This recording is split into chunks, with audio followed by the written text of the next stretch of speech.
Polda Jawa Tengah memeriksa oknum polisi Brigadir AK guna mengungkap motif pelaku yang tega menganiaya hingga tewas. Juga mendapat intimidasi. Korban meminta bantuan LPSK untuk melindungi ibu korban.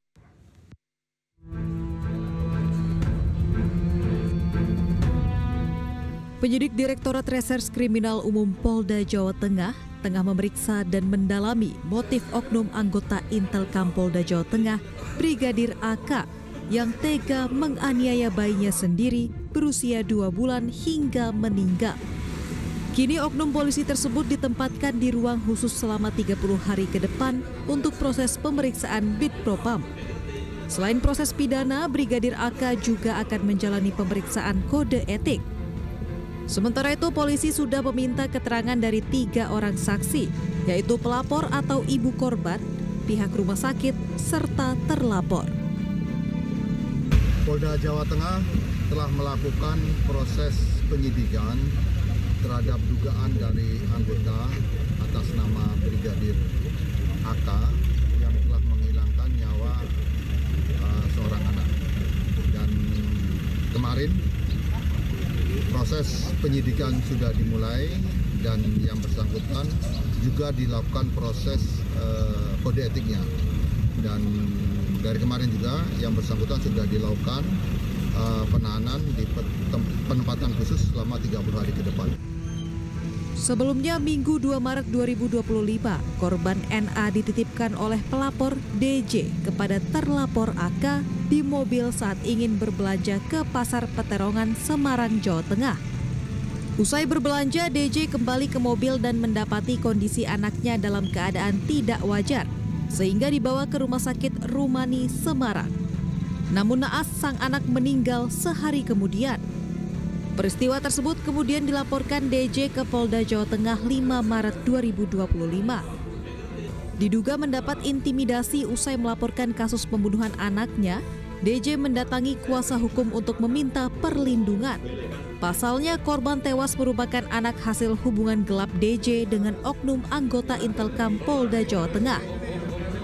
Mungkin untuk mengenai intervensi maupun intimidasi, kami sampaikan di sini ada. Namun dilakukan oleh siapa kami tidak tahu, kami tidak mau berspekulasi dan kami tidak mau menyampaikan hal-hal yang memang belum kami tahu secara pasti. Oleh itulah kami menggandeng LPSK terkait dengan keselamatan dari dan keamanan dari klien kami. Untuk melindungi korban serta keluarganya, kuasa hukum meminta bantuan LPSK agar korban tidak mendapat intimidasi dari pihak yang dilaporkan. Dari Semarang, Jawa Tengah, Kristadi, iNews melaporkan. Oknum polisi dilaporkan kekasihnya diduga membunuh anak kandung hubungan di luar nikah. Lantas bagaimanakah tanggapan dari Kompolnas? Saat ini kami sudah terhubung dengan anggota Kompolnas, Ida Utari. Selamat malam, Bu Ida. Selamat malam, Mas Samar. Bu Ida, tadi kita sempat melihat informasi bahwasannya ini sudah dilaporkan begitu oleh DJ. Apa tanggapan Anda terkait dengan hal ini dan bagaimana pengawasannya? Ya, terima kasih, Mas. Lagi-lagi saya melakukan, saya prihatin juga sama anggota kita yang masih saja melakukan pelanggaran. Sebagai anggota Polri, tentu saja dia tahu persis bahwa apa yang dilakukan itu melanggar, baik melanggar etik maupun melanggar merupakan tindak pidana. Itu tahu persis dia, tahu persis. Sehingga apa yang dia lakukan sekarang ini sebenarnya adalah karena beberapa hal yang dia lakukan, termasuk pelanggaran yang pertama, dia menikah tanpa tidak sah. Artinya menjalin hubungan tanpa pernikahan yang sah, sehingga ada anak yang dilahirkan dari hubungan itu. Itu sudah sebenarnya menjadi pemikiran dia, sehingga memicu dia untuk melakukan, menurut saya itu sudah tindak pidana dan tidak pidana. Saya terima kasih pada Polda Jateng yang sudah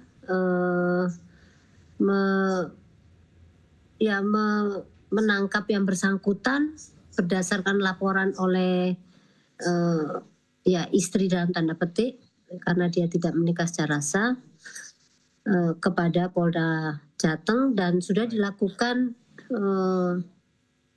penangkapan atau dipatsuskan yang bersangkutan sambil menunggu KKEP-nya, kode etik yang akan dilakukan, dan kami sudah monitor kepada Pak Irwasda bahwa kami akan mengawal kasus ini, sehingga kami mohon diinfokan kapan pelaksanaan KKEP-nya.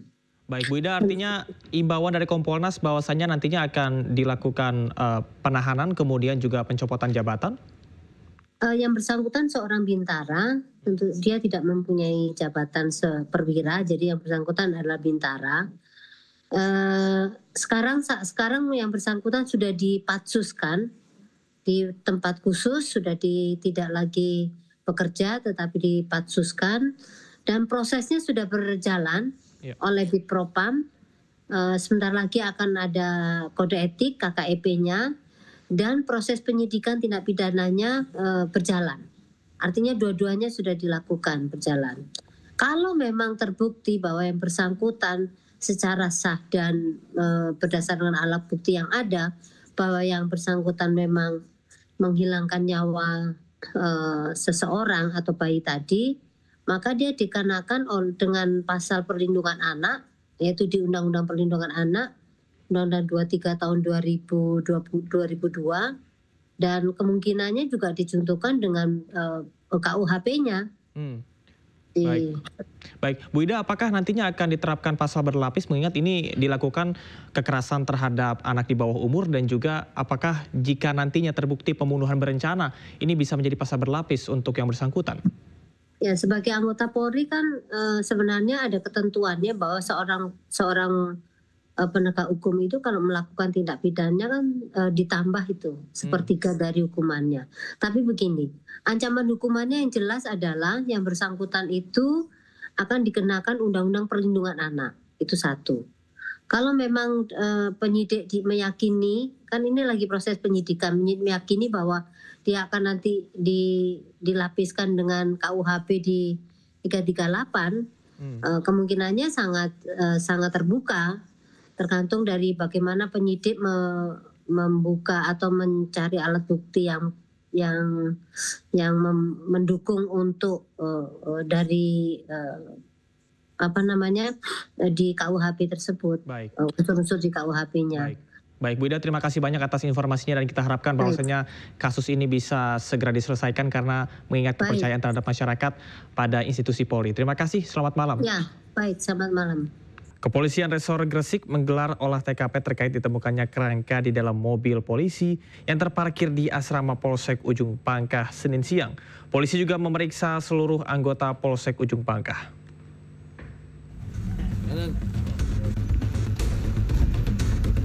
Tim gabungan dari Satuan Reserse Kriminal dan Inafis Polres Gresik melakukan olah TKP dan memasang garis polisi guna mengamankan lokasi tempat penemuan ditemukannya jasad yang tinggal rangka di dalam mobil yang terparkir di asrama Polsek Ujung Pangkah.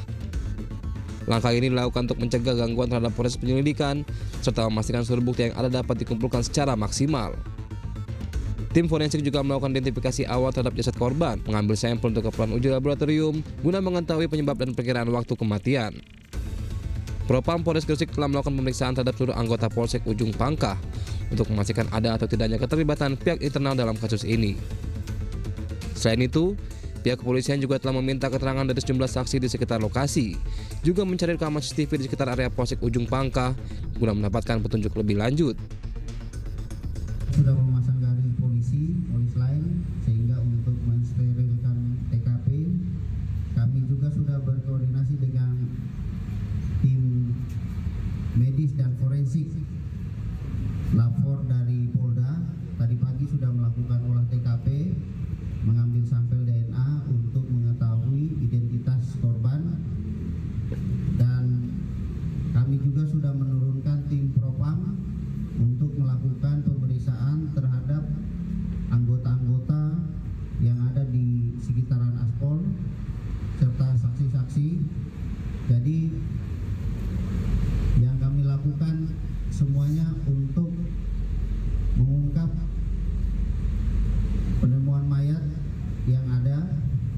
Komitmen kami ini cepat. Sebelumnya, warga desa Banyu Urip digemparkan oleh penemuan kerangka manusia di dalam mobil yang terparkir di asrama Polsek Ujung Pangkah. Mobil tersebut merupakan milik mantan Kanit Reskrim Polsek Ujung Pangkah, Aibda Yudi Setiawan, yang kini bertugas di Polsek Panceng. Rumah di asrama polisi itu ditempati yang bersangkutan sewaktu menjabat sekitar 2 tahun. Dari Gresik, Agus Ismanto, iNews melaporkan. Kepala Polres Ngada nonaktif AKBP FWK diduga terjerat kasus dugaan pelecehan seksual di Nusa Tenggara Timur. Polisi telah melakukan penyelidikan terhadap 1 korban dan memeriksa 9 saksi.